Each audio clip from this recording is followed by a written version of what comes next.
नमस्कार, मैं राम अवतार कलिहारी। मैं आज आप लोगों को तबला के बारे में कुछ जानकारियाँ देना चाहता हूँ। तबला दो होते हैं, इनको तबला दायां वर बोलते हैं, इनको तबला बायां वर बोलते हैं। इनको तबला दायां वर दाहिना और इनको तबला बायां वर या डग्गा भी बोलते हैं।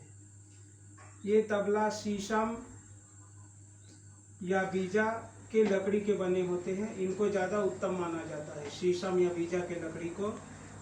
और ये बायां डग्गा जो होते हैं धातु या मिट्टी के बने होते हैं, जैसे पीतल या तांबा के बने होते हैं।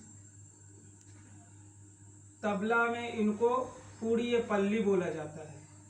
पूरा भाग जो मढ़े हुए हैं ऊपर में, इनको पूड़ी या पल्ली बोला जाता है। ये पूरा अंदर जो होता है खुदा हुआ रहता है, इनको आधा खुदाई करके छोड़ दिया जाता है। इनको पूरा इसलिए नहीं खुदाई किया जाता कि मतलब पूरा खुदाई करने से आवाज़ कम आएगा, और कम करने से बीच में छोड़ देने से आवाज़ टकरा कर ऊपर आता है, इसलिए इनको आधा ही करके छोड़ देते हैं। इनको बोलते हैं पूड़ी या पल्ली, पूरा जो इसमें मढ़ा हुआ है। तो यहाँ पर बीच में स्याही लगे हुए हैं, काले स्याही, इनको बोलते हैं स्याही। और स्याही के बाजू में जो है मैदान नुमा, उनको बोलते हैं लौ या मैदान। क्या बोलते हैं? लौ या मैदान। इनको बोलते हैं स्याही, इनको बोलते हैं लौ या मैदान, और इनको बोलते हैं आखिरी भाग को चाट या किनार। क्या बोलते हैं? चाट या किनार। इनके बाद जो इनमें गूथा हुआ जो सुंदर प्रतीत हो रहा है, गूथा हुआ जो नुमा है, उनको गजरा बोलते हैं। और गजरा के नीचे जो ऊपर से नीचे तक लंबी रेशे वाले जो हैं, उनको बद्दी बोलते हैं। ये पल्ली को नीचे रिंग तक करके बांध करके रखता है, इनको रिंग बोलते हैं। नीचे में जो है वो रेशेदार लंबे जो रस्सी दिखाई दे रहे हैं, वो पल्ली से नीचे बांध करके रखते हैं। और इनके बाद इनको बोलते हैं काठ या लकड़ी। ये शीशम या बीजा के बने होते हैं, ये बीजा के हैं। वैसे बीजा ज़्यादा उत्तम माना जाता है। इनमें 8 गट्टे लगे होते हैं, 1 2 3 4 5 6 7 8। इन गट्टों को स्वर को ऊपर नीचे करने का काम किया जाता है। स्वर चढ़ाना है तो इसको नीचे उतारते हैं हथौड़ी से, और स्वर उतारना है तो इनको ऊपर चढ़ाते हैं। कुछ इनको गजरा से भी स्वर मिलाने का काम करते हैं, लेकिन मेन काम गट्टा द्वारा ही किया जाता है। इनमें गुंडरी लगा हुआ है नीचे में, जो तबला बिठाने का काम करते हैं। और इनको बोलते हैं बाया डग्गा। बाया डग्गा जैसे तबले का नाम है, वैसे इनका भी नाम है। बीच में स्याही लगा हुआ है, यहाँ डग्गा में या इनको मैदान बोलते हैं। और इनको भी चाट या किनार बोलते हैं। इनके बाजू वालों को जो गूथा हुआ, इनको गजरा बोलते हैं, इनको बद्दी बोलते हैं। नीचे में रिंग लगा हुआ है, ये तांबा का है। ये तांबा, पीतल या मिट्टी के बने होते हैं, कोई लकड़ी के भी बने होते हैं। इनके नीचे में गुंडरी बैठाया गया है। इस प्रकार तबला के अंग है। अब उसी प्रकार हमारे तबला में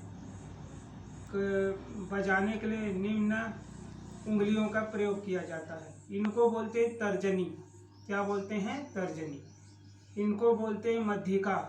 मध्यिका यानी बीच, या मध्यमा भी बोल देते हैं। इनको बोलते हैं तर्जनी, मध्यिका। इनको बोलते हैं अनामिका। अनामिका तबला को बजवाने में इस उंगली का बहुत महत्वपूर्ण भूमिका रहता है। तबला को यही उंगली बजवाता है। इनको बोलते हैं अनामिका। तिलक लगाने में भी, मस्तिष्क में तिलक लगाने से भी इसी उंगली का द्वारा प्रयोग किया जाता है। इनको बोलते हैं कनिष्ठा। क्या बोलते हैं? कनिष्ठा। और इनको बोलते हैं अंगुष्ठा। तो ये हुआ तर्जनी, मध्यिका, अनामिका, कनिष्ठा, अंगुष्ठा। इनको बोलते हैं कलाई और इनको बोलते हैं हथेली। अब इसी प्रकार इनको भी बोलते हैं, जैसे इनका भी नाम है तर्जनी, मध्यिका, अनामिका, कनिष्ठा, अंगुष्ठा। अब इनको तबले पर हाथ कैसे रखते हैं ये बताते हैं।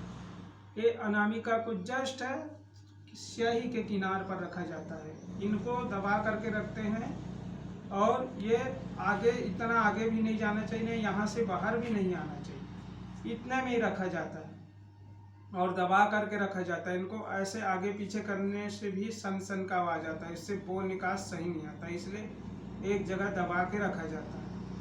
और इसको तर्जनी से चांट को प्रयोग किया जाता है, पूरा उंगली से बजाया जाता है इस प्रकार।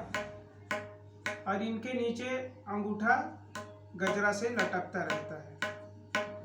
उंगली से ऐसा अंगूठा को चिपका कर नहीं रखना चाहिए, क्योंकि उंगलियों में अकड़न पैदा होता है। इनको अंगूठा को फ्री छोड़ देना चाहिए। इस प्रकार ये जो भाग है, गजरा को छूना नहीं चाहिए, ये इससे ऊपर उठा हुआ रहना चाहिए। ये सब चीज बहुत ध्यान रखना बहुत जरूरी है। कलाई एकदम बराबर हो, ये भी ऐसा पूरा बराबर हो, ये जो भाग पूरा बराबर होना चाहिए, कलाई ऊपर उठा हुआ रहना चाहिए और इनको पूरा उंगली से प्रयोग किया जाता है। इनको बोलते हैं ता या ना। तर्जनी से चांट पर आघात करने से ता या ना का प्रयोग होता है। ता या ना। अब लव को थोड़ी सी स्याही के किनार पर बजाने से ती का प्रयोग होता है। ती का प्रयोग होता है। ती में ऐसा बजा के ऐसा रखा नहीं जाता, वो किसी भी चीज को आघात करने से वो तुरंत उस चीज को ऊपर फेंक देता है। जैसा सिक्का है, सिक्का को हम जैसे गिराएं तो सिक्का उछल कर ऊपर उठता है, उसी प्रकार ये जो बजाने पर ऊपर उठने से ही आवाज आता है। अगर इसको ऐसे कर दे तो आवाज दब जाएगा। इस प्रकार किसी भी चीज को ठोकर मारे तो तुरंत ऊपर फेंक देता है। इनको बोलते हैं ती। ता ती, ता थी। इस प्रकार तबले में इनके 10 वर्ण होते हैं। धा, धी, ना, ता, कत, घे, गे, तिन, तू, तिट। फिर से बता देते हैं। धा, धी, ना, ता, कत, घे, गे, गे, तिन, तू, तिट। इनको बोलते हैं ता, ती, तिट, तू। अब धा ऐसा बजता है, धा, फिर धी, ना, इसको ता, कत, घे, गे, तिन, तू खुला बोल बजाने से तीट या इनको तीर। तीट कठोर बजाया जाता है और तीर कोमल बजाया जाता है। तीट, तीर। अब धा कैसे बजाते हैं? तर्जनी उंगली से दाहिने पर चांट को आघात करने से ता या ना बजता है। इसी प्रकार डग्गे में 2 उंगली का प्रयोग किया जाता है, मध्यिका और तर्जनी। ये मध्यिका है, ये तर्जनी। यहाँ से गा, गे, गी या घा, घे, घी बजाया जाता है 2 उंगली से। गा, गे, गी, घा, घे, घी। उसी प्रकार ता, के, की ये थाप से बजाया जाता है। ये चारों उंगली बंद कर देने से, ऐसा एक गैप नहीं होना चाहिए, गैप करने से हवा बाहर हो जाता है। ऐसा बजाएं तो हवा बाहर हो जाए, इसको बजाएं तो आवाज सुंदर लगता है। तो गा, गे, गी, घा, घे, घी, ता, के, की या इसको थोड़ी देर रख दे तो कत बोला जाता है, कत। इसी प्रकार दोनों को एक साथ बजाने से धा होता है, ता ग। अब इनको क्या बोलेंगे, धा।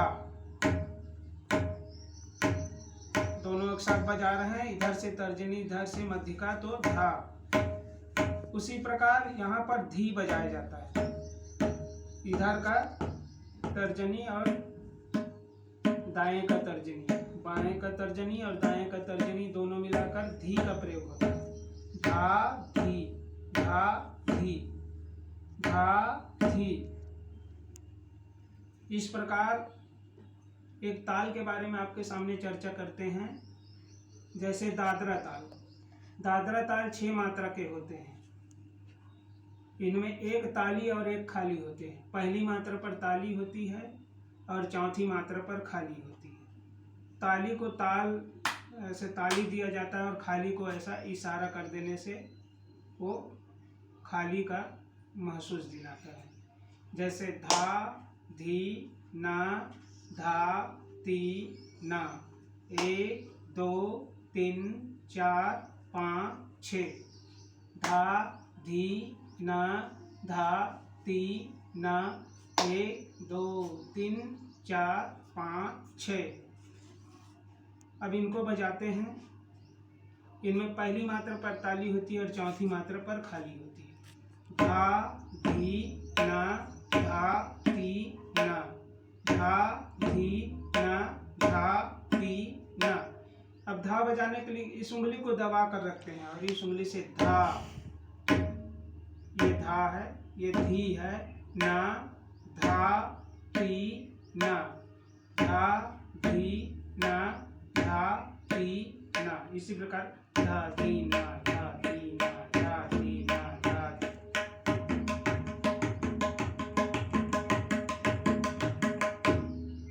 इस प्रकार ये दादरा ताल है।